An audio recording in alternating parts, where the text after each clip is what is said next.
నమస్తే friends, welcome to the ideal living family. నేను మీ ఎలుగు సురేష్ కుమార్. ఈరోజు నేను జూన్ 15వ తేదీన 2023లో చేసినటువంటి ఒక అద్భుత యాత్ర కాలినడకన మరి కృష్ణా డిస్ట్రిక్ట్లో నేను వెళ్ళినటువంటి హంసల దీవికి నేను వెళ్ళినటువంటి ఆ ట్రావెల్ యాగ్ గురించి మీకు చెప్పబోతున్నా.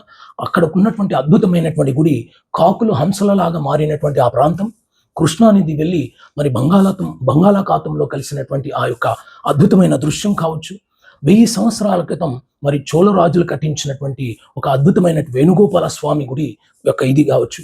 దీని గురించి మనం ఇక్కడ తెలుసుకుంటున్నాం. మరి మొట్టమొదటిసారిగా ఛానల్ చూస్తున్న వాళ్ళు మరి సబ్స్క్రైబ్ చేసుకోండి.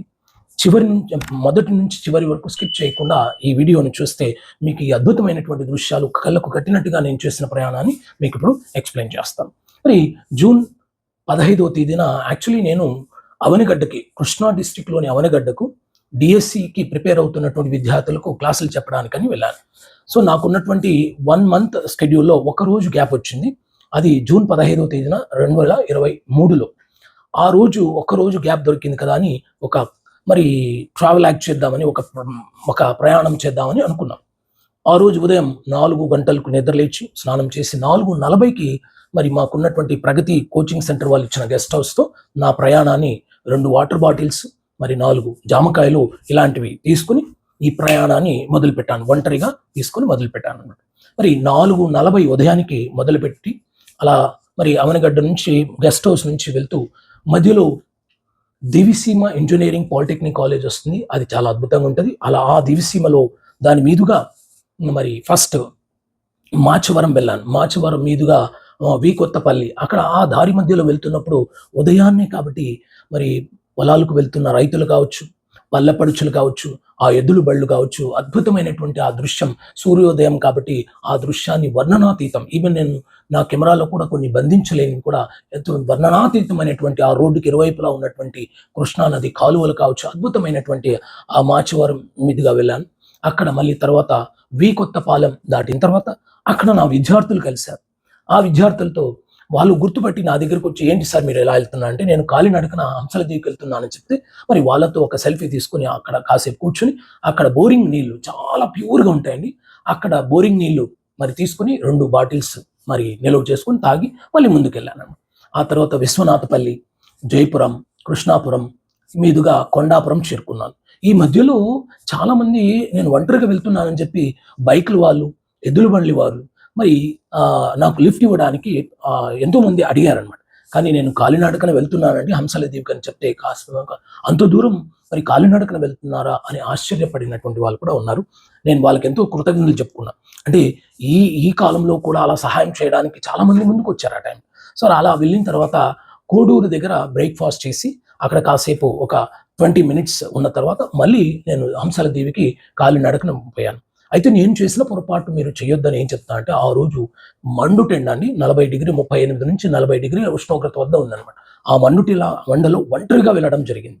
మరి కోడూరు మండలం దాటిన తర్వాత అటు మరి పాలకాయ తిప్ప దగ్గర పాలకాయ తిప్ప దగ్గర నుంచి హంసల దీవికి 1 కిలోమీటర్ ఉంటుంది. ఆ పాలకాయ తిప్ప నుంచి మళ్ళీ సాగర సంగమానికి 6 కిలోమీటర్లు ఉంటుంది. ఈ దారి మధ్యలో వెళ్తున్నప్పుడు అక్కడ మనకు సాగర సంగంకి ఎంట్రన్స్లో ఫారెస్ట్ డిపార్ట్మెంట్ ఎంట్రన్స్ గేట్ ఉంటుందండి. అక్కడ నుంచి వెళ్తే రోడ్డుకి ఇరువైపులా అభయారణ్యం లాగా కనిపిస్తుంది. అంటే పెద్ద పెద్ద మరి హాని కలిగించే పెద్ద వన్యమృగాలు అయితే ఏం లేవు కానీ, బట్ ఒంటరిగా నేను వెళ్తూ ఉన్నప్పుడు అటువైపు ఇటువైపు కృష్ణానది కాలువలు, ఈవెన్ అక్కడ బోట్లు కూడా ఉంటాయండి. మనం బోట్ల ద్వారా సాగర సంగమంకి బోట్ మీదుగా కూడా వెళ్ళవచ్చు. అలా మరి వెళ్ళాను. ఆ సాగర సంగం పాలకాయ తిప్పలో ఒక ఆశ్చర్యం వేసిందంటే ఏంటంటే, సముద్రపు నీరు అంత ఉన్నా కూడా తాగడానికి పనికిరావన్నటువంటి మరి ఒక నానుడి ఉంది కదా. అలాగే సముద్రానికి అంత దగ్గరలో ఉన్నటువంటి వాళ్ళకు తాగునీటి కొరత భయంకరంగా ఉందని నేను అక్కడ ప్రత్యక్షంగా చూశాను. సో మరి పాలకాయ తిప్ప నుంచి మళ్ళీ నడుచుకొని ఆ సాగర సంగమానికి 6 కిలోమీటర్లు మండుటెండలో అక్కడికి వెళ్ళి చివరికి హంసల దీవి బీచ్కి 12:20 చేరుకున్నాను. ఉదయం 4:40కి ప్రారంభమై మధ్యాహ్నం 12:20 అక్కడికి చేరుకున్నాను. అక్కడ ఫారెస్ట్ డిపార్ట్మెంట్ ఒక గెస్ట్ హౌస్ ఉంటుంది. సరే ముందుకెళ్ళి ఇంకా హ్యాపీగా నేను హంసల దీవి బీచ్, ఇదేనండి హంసల దీవి బీచ్. ఈ హంసల దీవి బీచ్‌లోనే ఎన్నో సినిమాలు షూటింగ్ కూడా జరిగాయి. మరి ఉదాహరణకి బెల్లంకొండ సురేష్, మరి జగపతి బాబు నటించినటువంటి ఒక సినిమా 'జయ జానకి నాయకి' అనేటువంటి సినిమా ఫైట్ సీన్, ఒక అద్భుతమైనటువంటి షూటింగ్ ప్రోగ్రామ్ అక్కడ జరిగిందండి. అక్కడ నేను మరి హ్యాపీగా ఆ స్నానం చేశాను. ఆ సముద్రంలో నేను స్నానం చేస్తే 7:30 గంటలు నేను చేసిన ప్రయాణంతో నేను అలసిపోయినటువంటి ఆ అలసట ఒక్కసారిగా ఆ సముద్రంలో స్నానం చేయగానే, ఆ గంగామాతను ఆ సముద్రంలోని నీటిని తాకగానే నా అలసటంతా పోయి చాలా ఫ్రెష్‌గా తయారైపోయాను. సరే, ఆ బీచ్‌లో అలా స్నానం చేసిన తర్వాత మరి తిరిగి మళ్ళీ వస్తే అక్కడ ఫారెస్ట్ డిపార్ట్మెంట్ దగ్గర ఒక పోలీస్ ఉన్నాడు కదా! ఆయన, సో నేను పరిచయం చేసుకున్నాను. నేను యాక్చువల్లీ పోలీస్ ట్రైనర్ కాబట్టి పీటీసీ, బీటీసీలో నేను ఒక పోలీసులకు ట్రైనింగ్ ఇచ్చే వ్యక్తిగా పరిచయం చేసుకుంటే, ఆయన ఎంతో కృతజ్ఞతతో మరి మంచితనంతో నన్ను, "సార్, నేను మిమ్మల్ని హంసల దీవి వరకు డ్రాప్ చేస్తానని" చెప్పి నాకు బైక్‌లో లిఫ్ట్ ఇచ్చాడు. హంసల దీవికి మళ్ళా తిరిగి ప్రయాణంలో వెళ్ళాను. వచ్చేటప్పుడు వెళ్ళలేదు. హంసల దీవి అనే విలేజ్, అక్కడ ఒక చోళ రాజులు కట్టించినటువంటి అతి పురాతనమైనటువంటి గుడి అన్నమాట. ఆ గుడిలో వేణుగోపాల స్వామి, ఈ ఈ ఈ టెంపుల్‌ని మనకు కథానాయకుడు బాలకృష్ణ సినిమా సీనియర్ ఎన్టీఆర్ యొక్క బయోపిక్ మూవీ తీసినటువంటి ఆ సినిమాలో కూడా ఈ టెంపుల్‌ని చూపించడం జరుగుతుంది.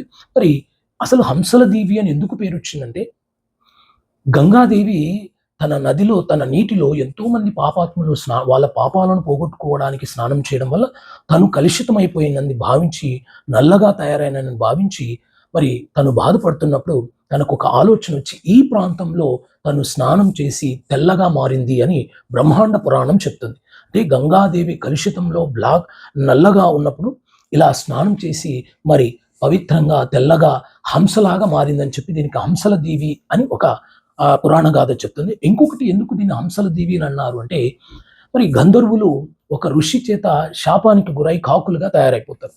మరి మళ్ళీ వాళ్ళు వేడుకొనగా ఆ ఋషి ఇచ్చిన సూచన మేరకు ఈ ప్రాంతంలో, సాగర సంగమం ప్రాంతంలో వాళ్ళు స్నానం చేయడం, ఆ కాకులు లాగా మారినటువంటి గంధర్వులు స్నానం చేయగా హంసల లాగా మారిపోయాయని ఈ ప్రాంతాన్ని హంసల దీవి అని దీనికి పేరు రావడం జరిగిందండి. మహా అద్భుతమైనటువంటి ప్రయాణం అండి. అయితే ఒంటరిగా మీరు వెళ్ళకండి, స్నేహితులతో కలిసి వెళ్ళండి, కుటుంబంతో కలిసి వెళ్ళండి.